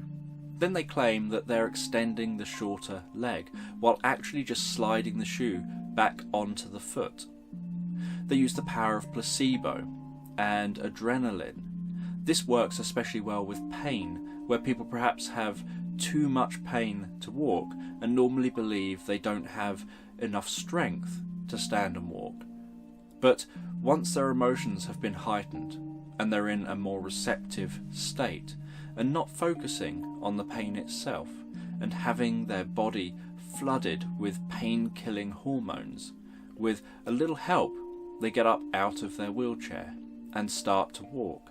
They claim not to feel any pain, and this may last for a number of hours, but they haven't been cured of anything. The placebo effect is powerful, and for some conditions it can be effective treatment. Placebo often works best for psychological and psychosomatic conditions. Hypnosis has often been used to enhance performance. This can be seen as positive, but it can also have a dark side. In 1995, boxer Steve Collins was supported by hypnotist Tony Quinn to defeat Chris Eubank, who at the time had been unbeaten for 43 bouts. Quinn had given Collins suggestions for not going down when struck, not feeling pain, reduced bleeding and bruising, being more automatic and so having quicker reaction times, having an incredible level of self-confidence. Chris Eubank lost to Steve Collins and called what Collins had done, using a hypnotist in this way, legal cheating. Collins had become a fighting machine that just wouldn't go down. Milton Erickson worked with marksmen to improve their shooting ability. He helped them to perceive time slowing down, giving them more time to line up the shot, to see the target as zoomed in so that it's easier to hit, to slow down breathing and pulse to help reduce physical movement that could interfere with the shot. They were helped to be in the moment, not distracted by how they'd done previously or concerned by what they have to do or achieve in the future. This state can be linked to a trigger, like holding the gun or looking through the sight. For sports marksmen, this is good, but in other contexts, these improvements in skills and abilities to turn people into fighting machines could be misused. Advertising has used various hypnotic ideas since before the subject of hypnosis had arisen, but it was in the 20th century that people really started to focus on the psychology of selling. There's the myth of flashing words to drink Coca-Cola and eat popcorn in single frames during cinema films and this increasing sales. This is often what people think of when they think of hypnotic advertising tricks. This idea is based on something that is possible, but the effect isn't very pronounced, and you usually need a stimulus to connect the effect with. If someone's senses can't detect something, it has no impact. This goes for subliminal hypnosis tracks, which claim to have suggestions playing at a level which is inaudible. If it's inaudible, the person can't hear it, and if they can't hear it, their brain can't respond to it, with or without their knowledge. But if something is just about detectable, then it can have some influence. The original claim was made by marketeer James Vickery in 1957, and later, when others couldn't replicate his claim, he stated that he had made it up as a gimmick. If someone is told that they'll be presented with faces, and they have to rate the face as someone they feel positively towards or more negatively towards, and before a face is shown, there is a subliminally presented image of a smiling or scowling face. This subliminally presented face will influence how the person evaluates the face they are rating, yet they'll be unaware that they were influenced to rate the face in a specific way based on an image they didn't consciously realise that they'd seen moments before seeing the face. This process is called priming, the process of stimulating or priming someone with an idea that influences their behaviour. Priming works like covert hypnotic techniques. In hypnosis, you may talk about things associated with warmth to encourage a client to warm to someone they have a difficult relationship with. There is a priming experiment where people were handed a warm or a cold drink while in a lift heading to a room that a fake study would be taking place in. After the fake study, participants were told that the person holding the study is being considered for promotion and asked what they thought of that person.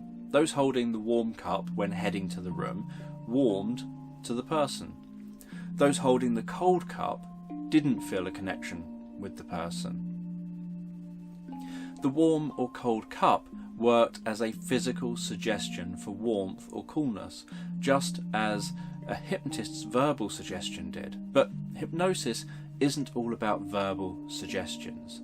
Hypnotists use their language, their voice, their behaviours, metaphors and tasks that they set, all to hypnotically influence clients.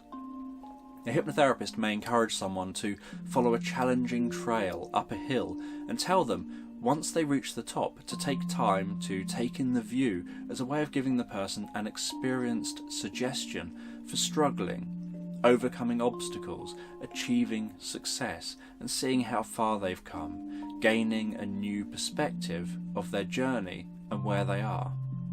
A hypnotherapist may have a client change seats in the therapy session as a way of suggesting to them to gain a new perspective. They may encourage the client to pull on the arms of their chair while talking about things that they want to achieve, or to push down on the arms of their chair when they're talking about things they don't want in their life. These are things which have now also been replicated in priming research, where there is usually no talk of hypnosis. So, although the study of encouraging people to buy drinks and food by showing commands during films didn't happen, there have since been many priming experiments which have been shown to nudge people's behaviours in desired directions. Advertisers are aware that an ad will require less repetition if it's high in emotion and more repetition if it's low in emotion. Generally, most ads are low in emotion, in part due to reduced engagement in the adverts, and so require high repetition. The structure usually follows the ABC model: grab attention, build up responsiveness, and close. It could be a snake slithering through a dry and dusty environment with the camera panning across the snake like a moving car driving on the snake's back, and then the snake turns into a winding road along a mountain path as a car quickly drives into view from the bottom of the screen. The camera continues weaving and following the road as the car catches up with the camera and is in the middle of the shot. The camera continues to follow the car, while now rising up from the road to show the valley down one side of the mountain road, and the beautiful scenery. The car leaves the top of the screen as the car brand, relevant information, and a call to action appears on the screen. This grabs attention, builds up an emotional response and curiosity, then closes with the suggestion of what to do next, and the call to action isn't over the top, screaming, "Buy me now." It's letting you know what brand and product the ad was about, and where to find out more information, and possibly a price and other likely details in small print at the bottom of the screen. Very few people who see the advert will be looking to buy a new car at that moment in time. Fewer would be looking to buy that specific style of car right now. But there'll be many who will now associate those feelings with that brand and may check out other cars they make when they are looking to buy a new car, and may even at that time be looking for the type of car which was featured in the advert. Advertisers understand the importance of repetition when eliciting low levels of emotion, and of ensuring that you associate the resolution of a problem or something someone would want with a brand logo.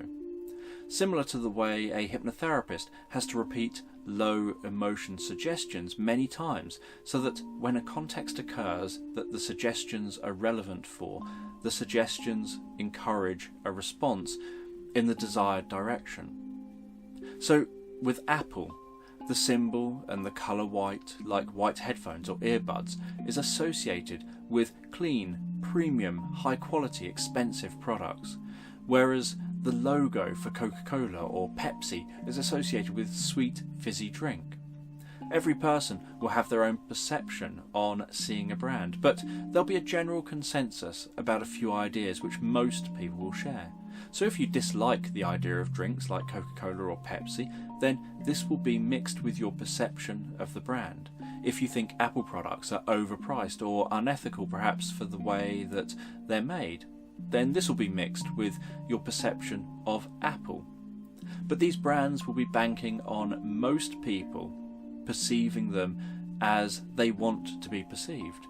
So if you're thirsty, perhaps you instantly think of grabbing a Coca-Cola because it's the first drink you think of due to its branding being in various pubs, clubs, restaurants, fast food outlets and shops. If you were looking for a cheap phone, you may not go to an Apple store. If you're looking for a premium phone, laptop or tablet, maybe the first thing you would check out would be Apple.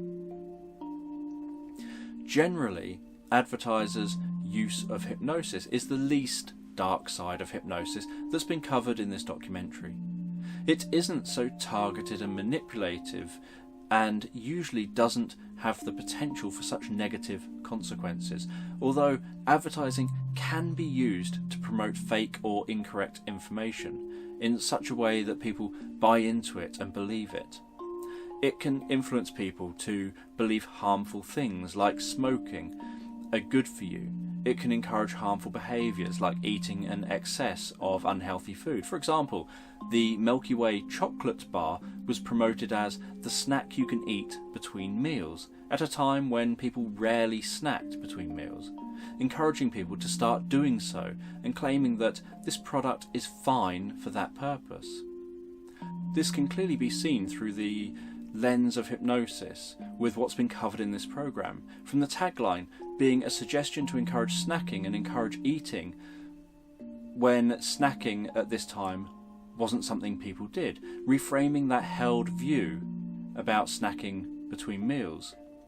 The adverts were fun and exciting and showed activity. In part 6 we'll look at probably one of the most controversial areas of hypnosis, the use of hypnosis for mind control.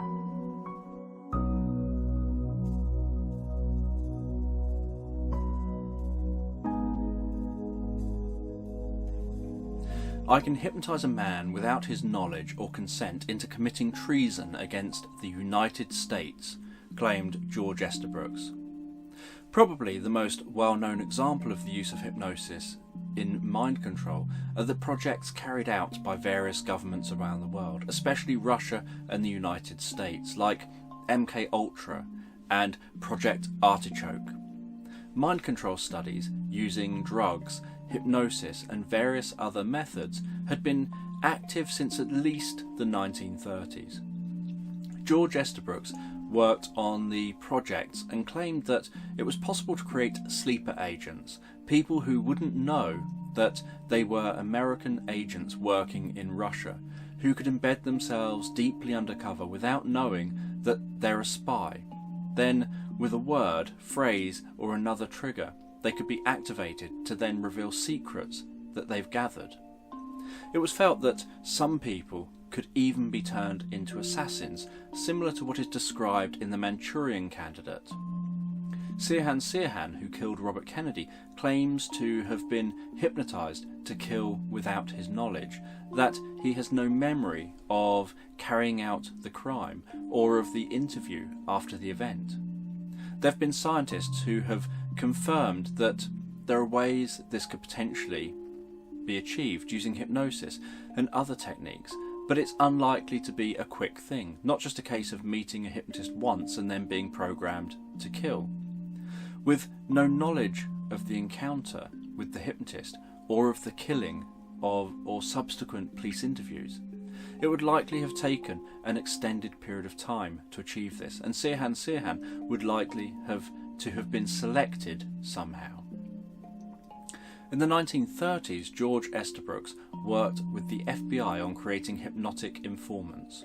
Criminals would be hypnotized, given suggestions to gather specific information, and then in the future, when given a specific hypnotic suggestion or trigger, they would reveal the information they had gathered to the police, FBI, or whatever service was using this process. The criminal wouldn't know that they were an informant. They wouldn't know what information they were gathering, or that they were sharing the information. The FBI shared that Estabrooks appeared unusually cooperative and willing to help. He also discussed with J. Edgar Hoover about 3 submarines which sunk over the course of 2 months. A British submarine, a French submarine, and a US submarine. The idea that hypnotic operatives could have been placed on the submarines to sabotage them, killing themselves in the process. Estabrooks stated, "If proper rapport is established, then at least a certain number of subjects can literally be fooled into committing a crime, provided the subject is quite convinced that you mean no harm and that you're using him merely to demonstrate a point." Estabrooks presented a way of covertly hypnotizing people during what would appear to be an ordinary interrogation. He stated that about 25% of people would respond favourably and enter a very deep state of hypnosis. Those who didn't respond wouldn't know that the interrogator was trying to covertly hypnotise them. They would leave none the wiser, while those who responded would then have the hypnosis deepened to the point where they're given a very painful electric shock just to confirm that they're definitely hypnotised and not playing along. As those who are genuinely hypnotised will respond to the suggestion not to feel or respond to the shock. Then they can be given suggestions for responding only to that hypnotist, to have amnesia for having been hypnotised, and suggestions to drop quickly and deeply into hypnosis with a given cue by the hypnotist, like the hypnotist lighting a cigarette. These subjects would then be the ones who would be worked with for various projects. In 1947, John G. Watkins carried out research where he had people carry out dangerous and antisocial acts.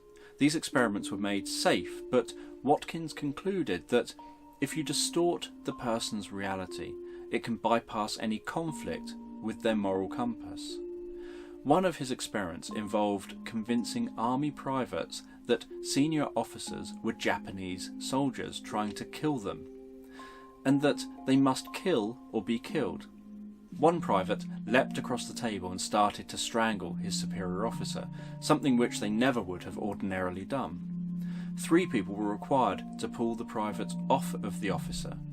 With another private taking part in the experiment, the private had a concealed knife which he pulled out as he leapt at his best friend and tried to kill him, fortunately being wrestled to the ground by others in the room. Other experiments by Watkins included getting officers to reveal top secret information by using hypnosis to have the officers think that they were talking to someone that they're allowed to share those secrets with. The experiment had to be stopped because too many secrets were being revealed.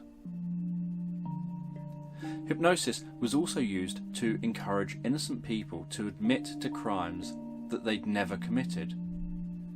There were Russian experiments dating back to 1923 where people would be hypnotised to admit to crimes they didn't commit. These people would feel intense guilt and admit to the crimes. In 1932, Russian neuropsychologist Alexander Luria experimented with implanting memories of crimes in subjects, memories of doing things against what they would morally do. And people would believe that they did these things. Loria said, "We suggested to the person, while in a deeply hypnotized state, a disagreeable situation in which he was playing a role irreconcilable with his habits and contrary to his usual behaviour. We obtained an actual and rather sharply expressed acute effect." He described an experiment with a young woman where she was hypnotised and told that she was studying when a neighbour's 6-year-old child came into her room shouting. She asked him to stop. He didn't, so she got angry and beat the boy with a stick on his back and his head. And that boy was crying, but she didn't stop. She just kept beating him with the stick. The woman, on recalling this event that they perceived to have been a real event of something that they had done, was distraught and ashamed and said she needed to forget that she had ever done such a horrible thing. An area of research which became popular from the late 1940s was what became termed narco-hypnosis, the use of drugs like LSD with hypnosis to enhance the effectiveness of mind control, where it's even easier to change someone's perspective of reality and encourage the creation of a new reality. From the 1930s, scientists had been using sleep deprivation to help enhance the effectiveness of mind control, often having people awake for at least 24 hours before interrogating them, creating confusion and uncertainty and strong emotions like fear, anxiety and anger. Starving the person for at least a day and presenting them with someone interrogating who is harsh and uncaring, then having someone else come into the room, scold the person on their attitude or behaviour, and then present as the more friendly, supportive person who wants to get them food and give them a chance to sleep. Another area of mind control being worked on was the idea of causing death by hypnosis, like manipulating histamines in the body and the respiratory system to trigger severe asthmatic attacks or allergic reactions. Hypnosis has a long history around altering bodily functions, in creating blisters by telling someone that they're being touched with something hot when in fact they're being touched with a pencil, controlling blood flow, and other usually non-conscious processes. Throughout history, there have been stories of people using mind powers for seduction. In the 1800s, this was popular in literature, often with some kind of hypnotic or mesmeric gaze, where there were reports of sexual abuse following the use of hypnosis or mesmerism. But in the 1990s, a movement became popular called pickup artists. There are still people interested in this area today.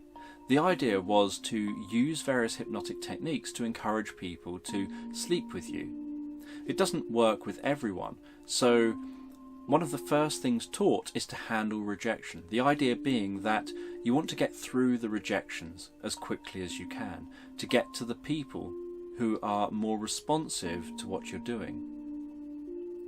The pickup artist movement doesn't really focus on creating people with healthy attitudes towards others. The person would identify someone they will try to attract and sleep with. From that moment on, almost everything that they say and do, whether they're talking to that person or someone else, is for that person's benefit. They'll ignore the person, they'll put the person down and try to lower their self-confidence in a playful or gentle way. They'll appear like they're busy and can't hang around, and will display body language to encourage this idea, while also trying to smile and appear open and friendly. They'll try to appear like they know or understand the person to some extent. This can be with vague language, vague comments, or other statements that they know to be true. They may use some kind of hook, something that makes them stand out, like perhaps they do a magic trick or tell a joke, be humorous or give an interesting fact, something which gets attention and interest. They'll start to mirror the person's body language and will observe for what the person's interests, values and beliefs are, what things they may have in common which they can capitalise on.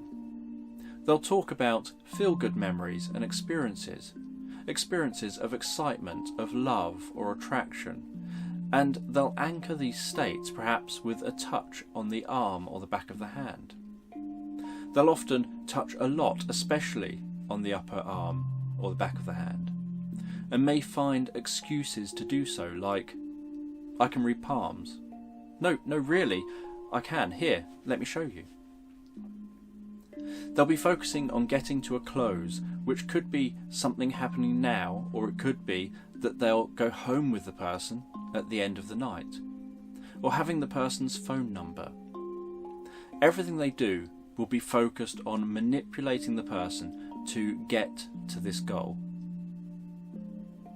In this 4-part series, we've explored the history of hypnosis from its beginnings through mesmerism, the development of hypnosis, and onto the dark side of hypnosis. Hypnosis is a fascinating topic with so much more to explore than has been covered in this series. It has great potential for helping people to do good, as well as ways it can cause harm. In this episode, we have explored some of those ways that harm can come from the use of hypnosis, to hopefully give you a better understanding and chance to notice when hypnotic techniques are being used on you, to give you control over your mind and behaviours.